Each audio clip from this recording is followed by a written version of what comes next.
Hello, my dear children. I haven't read you a story for a long time. So today, I'm going to read you a story called Sorry.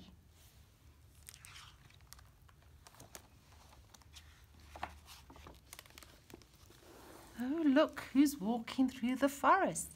There's Bear and Rabbit. And I think they live in that little tree house and under the ground here. Well, not really under the ground, on a little hill. Well, let's find out where they really do live.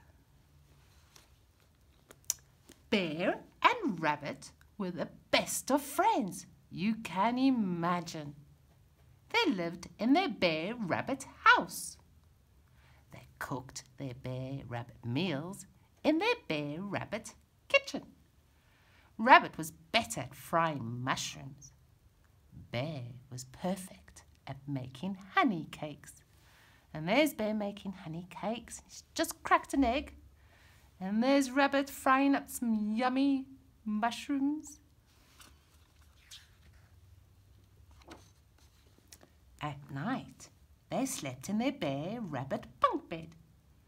Rabbit slept below and Bear slept above because he was better at climbing. In summer, they lived in their tree house. Rabbit told stories to Bear because he was better at telling stories.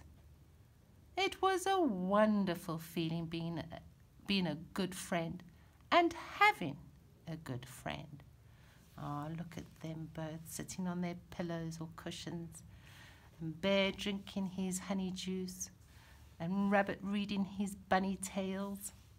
Oh, there's some binoculars. I think maybe they're bird watching.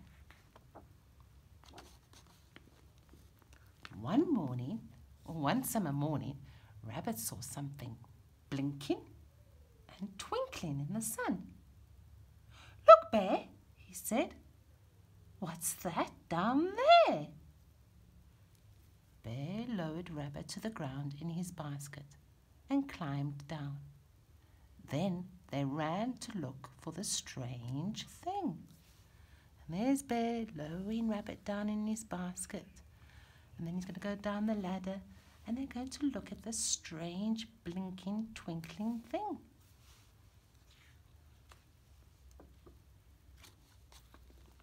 Bear went right up close and looked into it.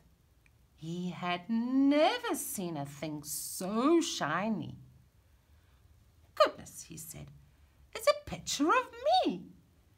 Look, Rabbit, what fluffy bear ears I have."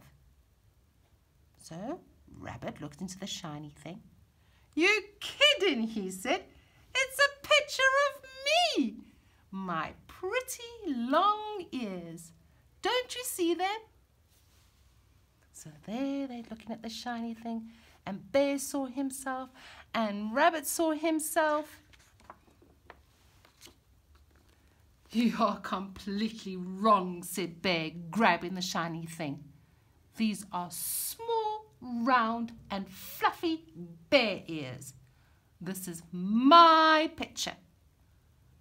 Rabbit grabbed, and Bear pulled, and Rabbit pushed, and Bear tugged, and the two of them tore the shiny thing into two. Oh dear, look at them tearing the piece of shiny twinkly paper. Then they both stormed off with their own little piece. Look at them, they're both cross with each other and they only got a small little piece each. Oh, how mad Rabbit was. He strode back to the bear-rabbit house and slammed the door. Then he stuck the shiny thing to the wall so he could look at his picture and proudly say, "Oh, wonderful, pretty, long ears." Then he went to bed. What else could he do alone in Bear-Rabbit's house? Oh, look at that cross face. Meanwhile, Angry Bear climbed up the treehouse and stuck his piece to the wall. He sat down on the bench to admire himself and his round, fluffy ears. Then he looked down to Bear Rabbit's house. "I could really do without such a friend," he grumbled. Evening came and night came, but Rabbit could not sleep.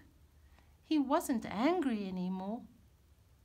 "How silly I was," he sighed. "How could it be to have a bear here with me, so I could tell him a wonderful good-night story?" Up in the treehouse, Bear stared at the moon. He was sad and he felt lonely, just like Rabbit. "What can I do to make Rabbit happy and be my friend again?" he thought. Oh, look, he's looking up at the moon. And poor Rabbit, he's tossing and turning in his bed. He can't sleep. Then Bear had an idea. He took his little piece of the shiny thing and climbed down the tree, and quietly he padded to Bear Rabbit's house. But Rabbit was not in bed either. He was standing outside, holding in his hand his own little piece. He's got his little piece, and Bear's got his little piece. When he saw Bear, Rabbit walked towards him and whispered, "Sorry, Bear, you can have my picture."